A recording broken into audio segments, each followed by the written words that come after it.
There's some, I think, which, I want to say as a great recommendation to a lot of people. I highly recommend this to preppers, but not just preppers, to everyday, run-of-the-mill people. And it's not a problem here in Australia, but I do see it as becoming a real problem in the United States. And it's something that can be easily avoided. And that is hardening up. Physically, emotionally, and with your immune system. Now, first of all, I'll talk about immune system. Now, there's somebody who I watched on their channel who went and picked some wild blackberries. And their kid was eating these wild blackberries as soon as they'd been picked. And this person sat there saying, "Oh, you don't want to eat it like that. You've got to at least wash them." What? Did the birds shit on them? No. Are they covered in some strange thing? No. What's the issue then? They told me, oh, there may be parasites on them. Oh, what? There's going to be liver fluke on what? There's going to be tapeworm on blackberries? Get real? Oh, but it can make kids sick and this and that. And I said to him, well, when I was 6 months old, I got full-blown influenza. Which is bloody hard on a baby. Having said that, now I've got an immune system that's very good. I have, when I was still living with my parents, one of us would get a cold or whatever. They'd be in bed coughing and chugging for a week and dragging around feeling crap. Of course, I would catch this cold. I would go to bed early with a headache one night and wake up the next morning fine. Yes, I need to blow my nose that next morning, but I'll wake up clear of it. I recently got a cold, again while I've been living here. It may be due to the fact that I still went to work when I had this cold, but it took me 2.5 days to clear that cold, which is unusually long for me. But most people, it takes them a week to clear a cold. Maybe even a week and a half sometimes, a day or two, and I'm clear, There is a belief in the medical community over here that they mentioned on TV. I don't know if they still hold this belief or not, but all these peanut allergies, the kids whose throat closes over and their lips puff up big and all that, when they eat peanuts, they're seriously allergic to peanuts. The medical community over here said, we suspect this is happening because these kids are kept too clean, because their immune systems are not allowed to develop properly, because everything's always wiped down with, some spray and wipe antibiotic cleaner, like we've got one called Glen 20, which has alcohol in it. With, everything's so disinfected, they're so clean that it allows them to become allergic to things that no one was ever allergic to in previous years. And this is what the medical, not some blooming spin doctor hippie, but the medical community of qualified doctors believed over here, and I don't know if they still believe it, but that was one they publicly said.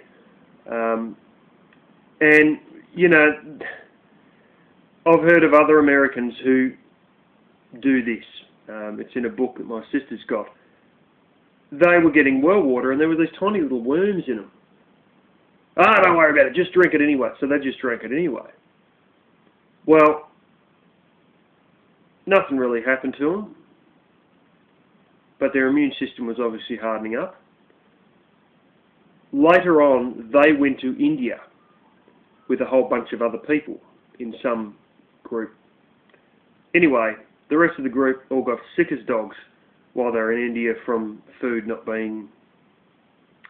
Well, if you've been to India, you know what the hygiene standards are like when it comes to food. Or the hygiene standards in general in India are like for not just food, but pretty much everything. Yeah. They didn't get sick at all. They didn't get a dripping nose. They didn't get anything. They were fine, completely fine. Everybody else got sick as dogs. You know, the comedian George Carlos used to you know, talk about this at one point, that, you know, it's good to have a good immune system and all that, and all these, look, I've got to clean your hands all the time. You know, let your kid have dirty hands. Let him eat something off the floor. I'm not saying go out the back door and stuff a dog shit in your mouth. What I am saying is harden up your immune system. All this complete pansiness makes you very, very vulnerable to diseases, and you could have otherwise prevented these diseases just by eating a bit of food that hit the floor every once in a while. By not being pedantic about washing everything, particularly foods that you know that have been grown organic, or foods and berries that you pick in the wild, whether you're picking morels, whether you're picking blackberries, whether you've got thimbleberries, which apparently they got in Canada and that we don't have here, cranberries, blueberries, anything wild, and that, just eat it. Have a go at eating some things with it. Skip washing your hands on occasion, and you'll be hardened up, and so that when the grid does go down, you ain't going to be sick as a dog from something that you otherwise didn't need to be sick as a dog from, because you've hardened your immune system up. Therefore, you won't be needing medication, which you can't bloody get because FEMA's confiscated it all and handed it out to the most needed people, or something like that. You know, it's invaluable, even just for everyday use, because you save yourself so much extra doctor's trips and buying pills that are extremely expensive, and you know, and just generally losing a week because you're as sick as a dog, you know, over some stupid bloody thing that you could otherwise harden yourself up against. The other one is hardening up physically. I don't mean join a boxing club and get the shit beaten out of you every flaming week. I know of a young man who has had to have a nose reconstruction and everything's creaking, and he's 21 years old from too much boxing in his late teens. He's still into boxing. He's probably going to just about wipe himself out on that. But I don't recommend that. What I do recommend is, you know, something that Patrick Nurse said. If you've got a big guts that hang down halfway to your knees, alarm bells should be going off. You know, unless you've had about 10 kids and your guts are permanently stretched like that, alarm bells should be going off. If you've got a big gut, if you need to be able to run a mile. Not run, but just jog for an entire mile. You need to be able to go a quarter mile like the wind. I can go a quarter mile like the friggin' wind. You know, my joints aren't $1 million, I'll be perfectly honest. But you need to be able to run for at least short distances. I can go full pace, and then I'm just about completely stuffed after a quarter mile. You know, I really need a drink of water after that.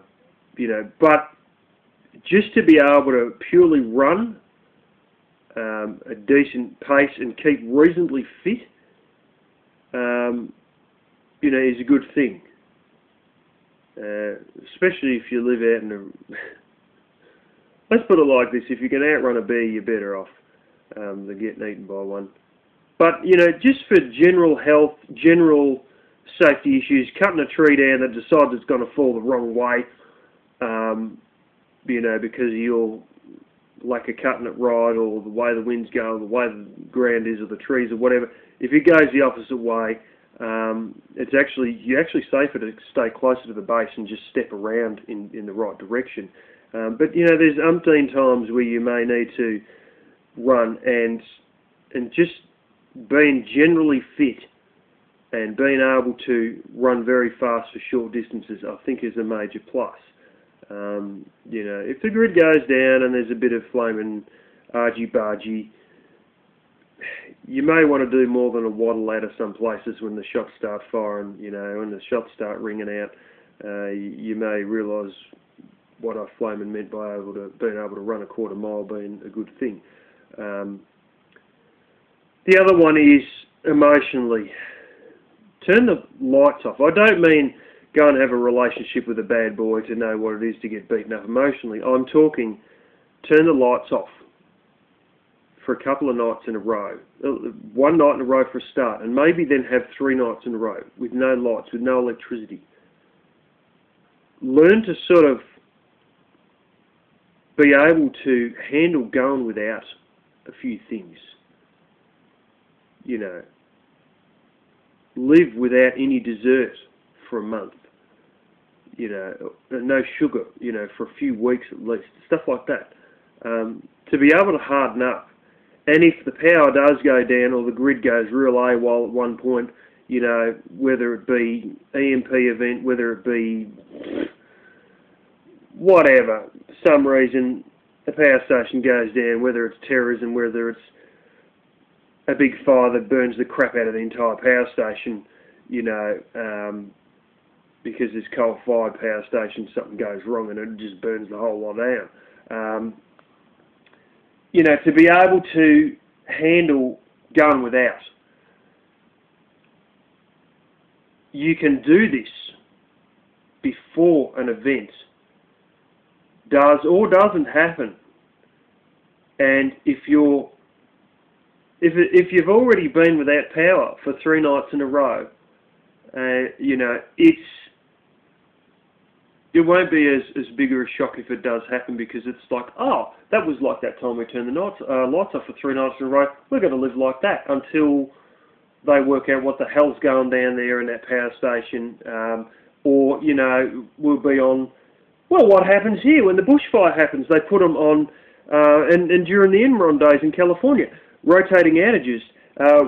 They got on the, sort of from the centre to the east of the capital, they have, the west is all right apparently, but the centre to the east, they have 3 areas they break it into, and they give 12 hours power to one, 12 hours to another, 12 hours to another, and they just keep rotating it like that. And when you get your power, you've got to make the most of it. And you may be pushing into a scenario like that, because we have, I think, at least twice, you know, we had the natural gas plant. She went kaboom. We've got natural gas just out yonder, out in the sea. But of course it needs a refinery before they put it in the mains. And this refinery went kaboom. There's some people who just turned to mince and then turned to smoke instantaneously that had never been found. There was no remains left of at least 2 or 3 people. There's a few that died in there, quite a few. But they had no natural gas. And there were a lot of smelly people who didn't have any hot water. And, you know, all of a sudden the shops were just emptied instantaneously of any electrical cooking stuff. All of a sudden everybody wanted a propane bottle for their barbecue, and people were just like living off their barbecue, you know, for cooking for like just months, you know. You know, when things do go gnarly, if you're used to living without, it won't be as big an emotional deal, because it's just like that time where you live without power for 3 days.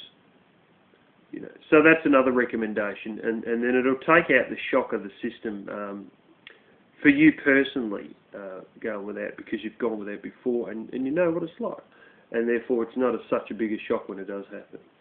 So yeah, there are a few recommendations, but basically hardening up is a good thing.